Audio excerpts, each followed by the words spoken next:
hutan rimba tebal, kabus yang tak menampakkan jalan, setiap langkah penuh debaran. Pernah tak anda rasa ketika menghadapi satu ujian besar, seolah-olah seluruh alam menghalang anda? Itulah yang berlaku kepada Tun Mamat dan kawan-kawannya. Now you might be wondering, kenapa mereka sanggup berkorban demi hasrat seorang raja? Jawapannya mudah, setia, maruah dan mungkin sedikit takut. Dalam masyarakat feudal, utusan sultan umpama rute yang menyampaikan arahan dari pusat ke pinggiran tanpa soal.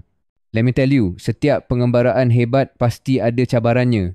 Tun Mamat akhirnya berjaya juga naik ke puncak ditemani angin sejuk dan bau hutan yang menusuk.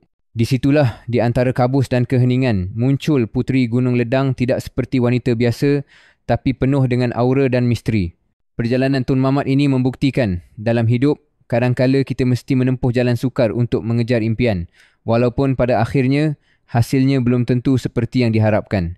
Sekarang tiba babak paling dramatik, syarat-syarat sang puteri bukan mudah 7 permintaan, setiap satunya lebih mustahil dari yang lain. Jambatan emas, jambatan perak, tempayan air mata anak dara, hati nyamuk, hati kuman dan darah anak raja sendiri. Anda tahu istilah Mission Impossible? Inilah versi tradisionalnya, syarat-syarat yang umpama encryption key yang tak mungkin dipecahkan dengan teknologi mana pun. Mari saya kongsikan rahsia di sebalik permintaan itu, tersembunyi falsafah mendalam. Puteri Gunung Ledang sebenarnya ingin menguji keikhlasan dan kebijaksanaan Sultan. Adakah cinta mesti dibuktikan dengan pengorbanan yang zalim?